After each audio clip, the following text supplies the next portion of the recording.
pessoal, tudo bem com vocês? Dando continuidade aos nossos estudos, hoje a gente começa a falar especificamente sobre os artigos que integram a nossa atual LDB. A atual LDB ela é denominada Lei 9394 de 1996. Como vocês viram na aula anterior, ela é uma lei que acabou tendo uma inspiração liberal no seu texto final, ao contrário da ideia inicial da primeira proposição de texto da LDB. E todas as vezes que a gente pega para fazer a análise de uma lei tal qual a LDB, é importante que a gente tente ler nas entrelinhas, ficar atento aos detalhes, porque muitas vezes os objetivos reais do que aquela lei quer preconizar pode estar mascarado. Ainda mais que a gente vive em uma sociedade capitalista e um dos pressupostos da sociedade capitalista, como a gente já viu no período anterior, quando a gente falou na Sociologia da Educação de Bourdieu, é dar a aparência da liberdade, a aparência da ascensão social, como se isso fosse responsabilidade individual, não tivesse um impacto histórico, social para que isso ocorresse. Além disso, a nossa legislação educacional reflete muito algo que a gente já debateu em fundamentos históricos filosóficos da educação, que é a questão da divisão de um trabalho manual e de um trabalho intelectual, sendo o trabalho intelectual voltado para a classe dominante e o trabalho manual para os dominados. Feito essa colocação de alguns pontos que eu gostaria de que vocês ficassem atentos e refletissem sobre, a gente começa no texto da LDB de fato. O primeiro título da LDB se chama Da Educação. Então, nele são 2 artigos. No primeiro artigo, a gente vê o conceito de educação, que é a definição do conceito de educação dentro dessa lei de diretrizes e bases. Como vocês podem ver, a educação nesse contexto é encarada como algo no sentido amplo, aquilo que envolve os processos formativos que se desenvolvem na vida familiar, na convivência humana, no trabalho, nas instituições de ensino e pesquisa, nos movimentos sociais, ou seja, é algo bem amplo. Já a LDB ela não vai disciplinar sobre a educação. Ela vai falar a respeito da educação escolar. O que é essa educação escolar? É aquela que se dá predominantemente em instituições próprias de ensino. Então, quando a gente fala LDB, são leis e diretrizes referentes ao ensino que se dá em instituições próprias, ou seja, o ensino formal. Lembrando ainda que, nesse segundo parágrafo do primeiro artigo, é interessante que vocês vejam a concepção de educação que aparece. A educação deve vincular-se ao mundo do trabalho e à prática social. Esse parágrafo pode passar batido no primeiro olhar, mas é importante que vocês estejam atentos ao quê?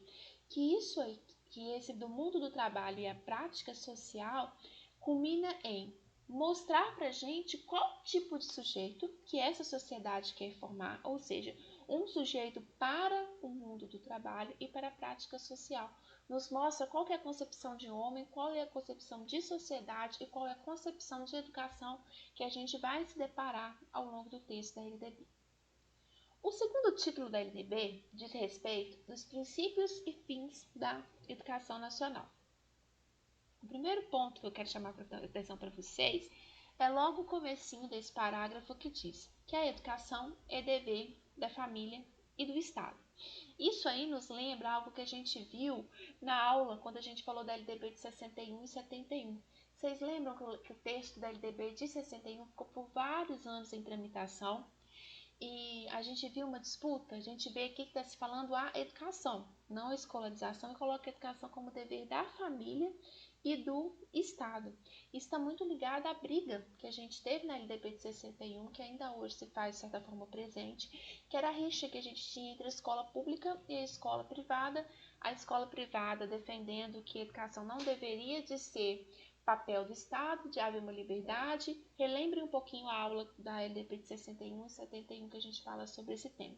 E novamente a gente vê que tipo de formação que se quer ofertar, que está ligado à concepção de homem, que é uma formação para o exercício da cidadania e qualificação para o trabalho. Ou seja, o sujeito cidadão para a LDB é um sujeito qualificado no trabalho, aquele que é um sujeito produtivo. Estejam atentos a esses detalhes. O artigo 3º já vai trazendo uma série de pontos sobre os princípios que tem que perpassar a educação brasileira. Primeiro, dar condições de acesso, ou seja, do aluno poder ingressar na escola, ao mesmo tempo não só o ingresso do aluno, tentar prover igualdade de condições para que esse aluno também consiga permanecer na escola e consiga concluir a escolarização. A liberdade de aprender, ensinar, divulgar. Lembre-se que a SLDB ela foi feita sobre a égide do processo de redemocratização do Brasil. Então, a gente vê muito palavras como liberdade, pluralismo, respeito à liberdade e apreço à tolerância. A LDB também fala em coexistência de instituições públicas e privadas de ensino. A gente vê que nas redes de ensino a gente se depara tanto com escolas particulares como escolas privadas, elas coexistem, mas desde que essas instituições privadas estejam seguindo ao que é preconizado na lei, gratuidade de ensino público nas escolas públicas. A gente já viu isso nas aulas que a gente discutiu a questão da Constituição, a educação nas Constituições, que por um certo período, mesmo se tratando de uma escola pública, o ensino não era gratuito. Acontecia de ser gratuito só se a pessoa declarasse que não tinha condições. Então, a gente vê a LDB colocando que as escolas públicas ofertam o ensino de forma gratuita. Gestão democrática, que também é um impacto que vem da questão do processo de redemocratização do Brasil. O que significa essa gestão democrática? A escolha daqueles que serão gestores, que serão os líderes da escola dentro das instituições públicas de ensino. Tá? Garantido o padrão de qualidade, um instrumento que ajuda a gente a aferir esses padrões de qualidade são as avaliações de larga escala que o BEC aplica, por exemplo, Prova Brasil, o Enem, o ENAD, a gente vai falar mais deles mais adiante. Valorização da experiência extraescolar, ou seja, valorizar o que o aluno traz do mundo, da vivência dele, não valorizar somente esse saber preconizado pela escola. Novamente, vinculação entre trabalho e práticas sociais. Veja que esse ponto aparece constantemente na LDB, e a diversidade étnico-racial, que foi um ponto que foi crescido na LDB a partir de 2013. Nas próximas aulas a gente vai falar um pouquinho da questão curricular na LDB, e quando a gente falar a respeito desse assunto, a gente vai repetir um pouquinho sobre essa inserção da diversidade étnico-racial como tema transversal dentro do currículo, tá? O terceiro título da LDB, ele vai falar sobre o direito à educação e os deveres do Estado. Então, o primeiro ponto que eu quero chamar para vocês é o dever do Estado com a educação, com a escola pública, ou seja, isso é resultado de anos e anos de embate, como a gente já viu nas aulas anteriores, e que coloca o dever do Estado unicamente com a escola pública, ou seja, os recursos públicos vão prioritariamente para a escola pública. E a gente vê logo abaixo a definição do período de escolarização, que é obrigatório, ou seja, todos os sujeitos devem cursar e deve ser oferecida de forma gratuita pelo Estado. Hoje no Brasil, a educação gratuita obrigatória, que foi uma modificação na LDB ocorrida em 2013, ela se dá dos 4 aos 17 anos, ou seja, ela se inicia na educação pré-escolar e vai até a conclusão do ensino médio. Essa mudança de 2013 aconteceu porque anteriormente a preocupação maior era com a questão de universalizar o ensino médio.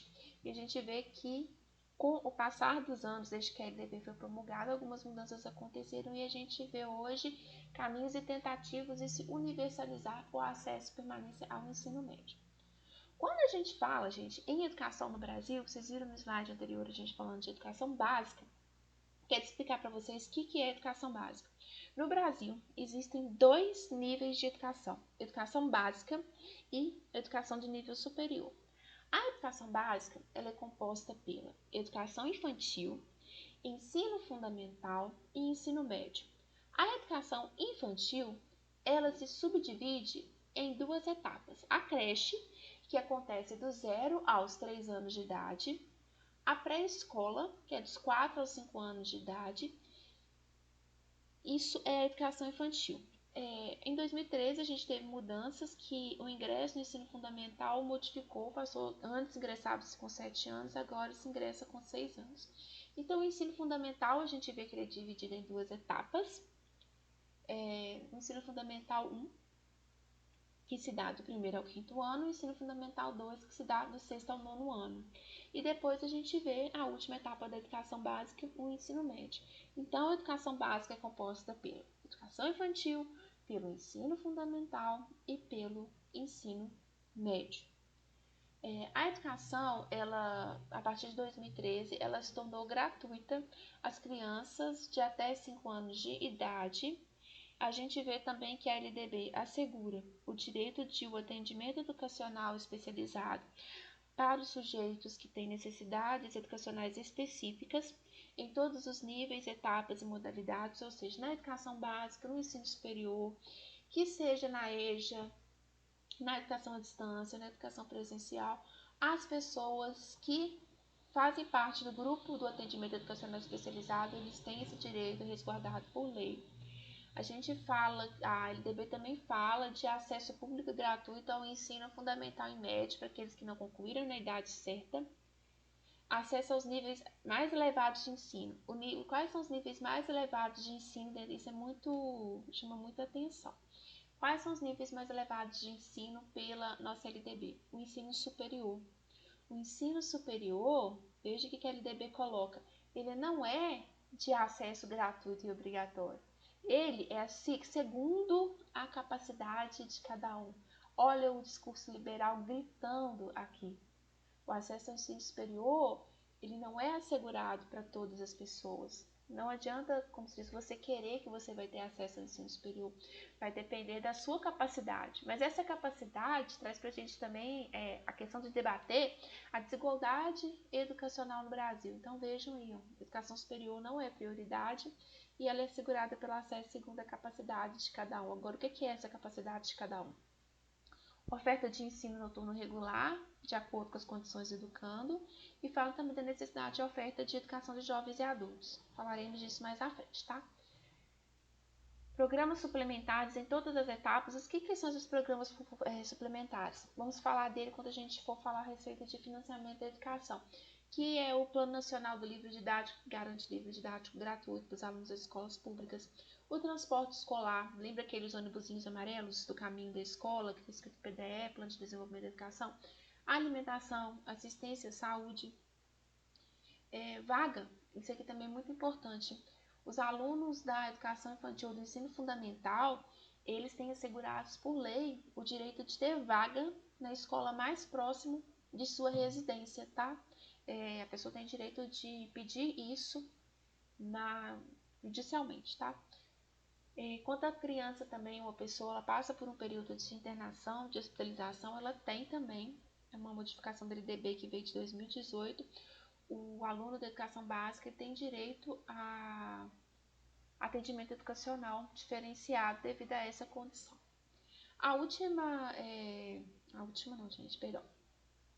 O artigo 5, ele nos convida a pensar que ele fala o quê? Que a educação básica, ela é direito público subjetivo, a gente discutiu isso em aulas anteriores. Então, qualquer cidadão, grupo de cidadão, associação, organização, pode acionar o Ministério Público para poder exigir esse acesso à educação, tá?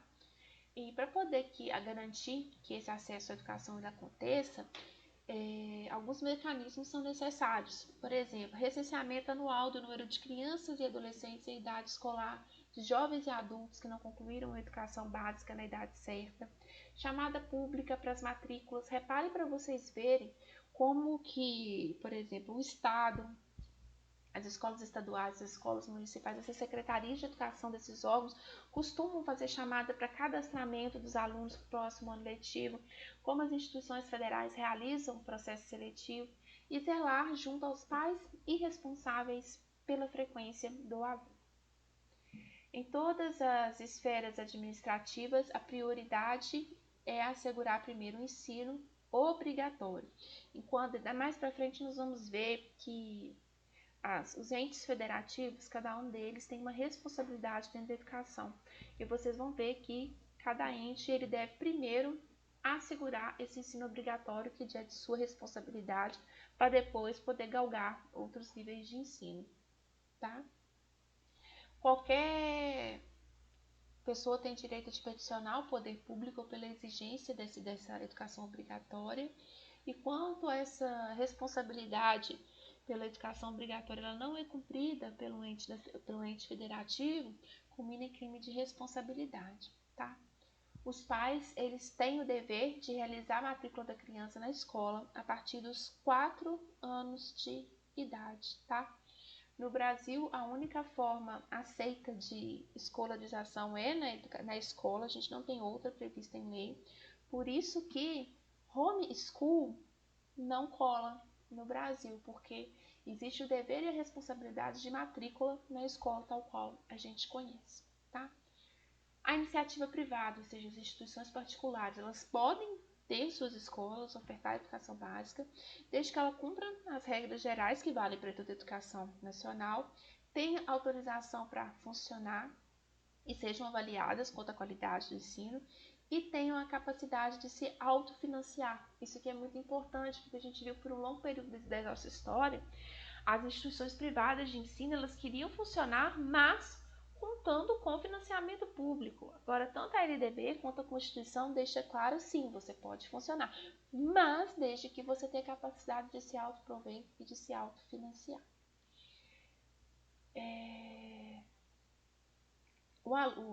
Os alunos, eles têm direito à questão da crença religiosa. Essa foi uma alteração da LDB, que aconteceu em 2019, ou seja, 2 anos atrás. Ela começa a entrar em vigência nesse ano agora de 2001, ou seja, uma modificação muito recente da LDB. Então, quantos alunos, que a gente vê que tem determinadas religiões que guardam certos dias da semana. Então, o aluno que de qualquer nível de ensino, mediante ao requerimento prévio, ele colocar essa questão da religião dele, ele pode se ausentar, ele tem um direito legal agora, de se ausentar de prova ou de aula marcada naquele dia, ele é assegurado ter uma prova ou uma aula de reposição em uma data alternativa, a proposição de um trabalho escrito, e esses parâmetros, eles têm que, essas atividades substitutivas ou aulas substitutivas, elas têm que seguir parâmetros curriculares, tem que seguir o que está proposto no plano de aula do professor. E como eu disse para vocês, essa mudança dessa questão ela é muito recente. Eu já tinha me deparado no caso de alunos que eram adventistas do 7º dia. Eu dava aula só na sexta-feira à noite, o aluno não comparecia à minha aula e acabava que o aluno era reprovado, porque eu não tinha respaldo legal para poder abonar as faltas ou propor outras atividades. E agora a LDB nos coloca essa alternativa. Então, gente, era isso que eu queria apresentar na aula de hoje para vocês. Espero que vocês deem uma lida nos artigos que a gente falou na LDB hoje. Já vão se acostumando no contexto dessa lei. E em caso de dúvidas, eu estou à disposição de vocês. Até o nosso próximo encontro.